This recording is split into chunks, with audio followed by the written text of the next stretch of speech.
రానున్న పార్లమెంట్ ఎన్నికల్లో TRS party అభ్యర్థి బాజిరెడ్డి గోవర్ధన్ ను అఖండ మెజార్టీతో గెలిపించాలని కోరారు మాజీ మంత్రి ప్రశాంత్ రెడ్డి. ధర్మపురి అరవింద్ సోషల్ మీడియాలో తప్ప బయట ఎక్కడా కనపడడం లేదని అన్నారు. ఒక్కసారి అతన్ని నమ్మి అందరూ మోసపోయారని, ఈసారి ఆ తప్పిదం చేయకుండా అందరి వాడైన బాబ్జీరెడ్డి గోవర్ధన్ రెడ్డిని గెలిపించాలని ఓటర్లను కోరారు. నిజామాబాద్ నగరంలో జరిగిన టీఆర్ఎస్ సన్నాహక సమావేశంలో పలు విషయాలు కార్యకర్తలతో చర్చించారు మాజీ మంత్రి ప్రశాంత్ రెడ్డి.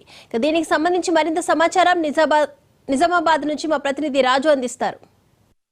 జిల్లాలో పార్లమెంట్ ఎన్నికల హడావుడి మొదలైంది. ఈ రోజు నిజామాబాద్ నగరంలో కార్యకర్తల సన్నాహక సమావేశం నిర్వహించారు. మాజీ మంత్రి ప్రశాంత్ రెడ్డి పాల్గొన్నారు. సార్, ఎట్లా ఉంది, ఎట్లా జరుగుతుంది ప్రచారం, ఎట్లాంటి రెస్పాన్స్ ఉంది ప్రజల నుండి? ఎక్కడికి పోయినా బాజిరెడ్డి గారి అభ్యర్థిత్వం మీద మంచి రెస్పాన్స్ వస్తూ ఉన్నది. ఎందుకంటే ఎవరైతే కాంగ్రెస్ పార్టీ నుంచి నిలబడినటువంటి జీవన్ రెడ్డి గారు, వారిప్పుడు ఎమ్మెల్సీ, ప్రస్తుతం మా నిజామాబాద్ జిల్లాకు కూడా ఎమ్మెల్సీ.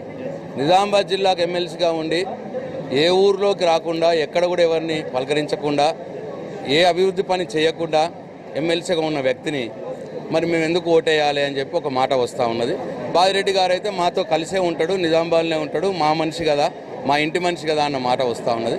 అట్లే ఈ అరవింద్ గారి విషయంలో తీసుకుంటే, ఆయన 5 ఏళ్ళు గెలిపించినాం కానీ ఆయన ఎప్పుడు కూడా ప్రజలతో కలిసిన వ్యక్తి కాదు, సోషల్ మీడియాలోనే ఉంటాడు తప్పిస్తే భూమి మీద ఉండడు ఆయన అని చెప్పి మాట్లాడుతున్నారు.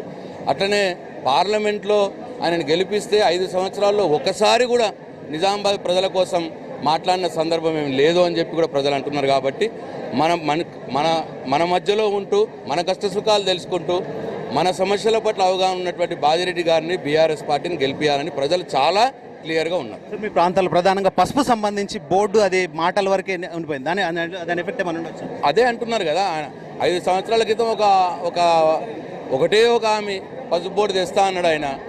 5 సంవత్సరాలు గడిచిపోయింది, తేలేదు. మళ్ళీ సేమ్ ఎన్నికలు రాగానే మళ్ళీ పీఎం గారితో ఒక ప్రకటన చేయించినాడు, పసుపు బోర్డు ఏర్పాటు చేసినామని. మరి ఎక్కడ ఏర్పాటు చేసారు పసుపు బోర్డు? దాని దర్వాజా ఏడు ఉన్నది, దాని కిటికేడు ఉన్నది, దాని రూమ్ ఏడు ఉన్నది, నన్ను తీసుకుపోయి చూపిస్తే అప్పుడు అర్థమవుతుంది.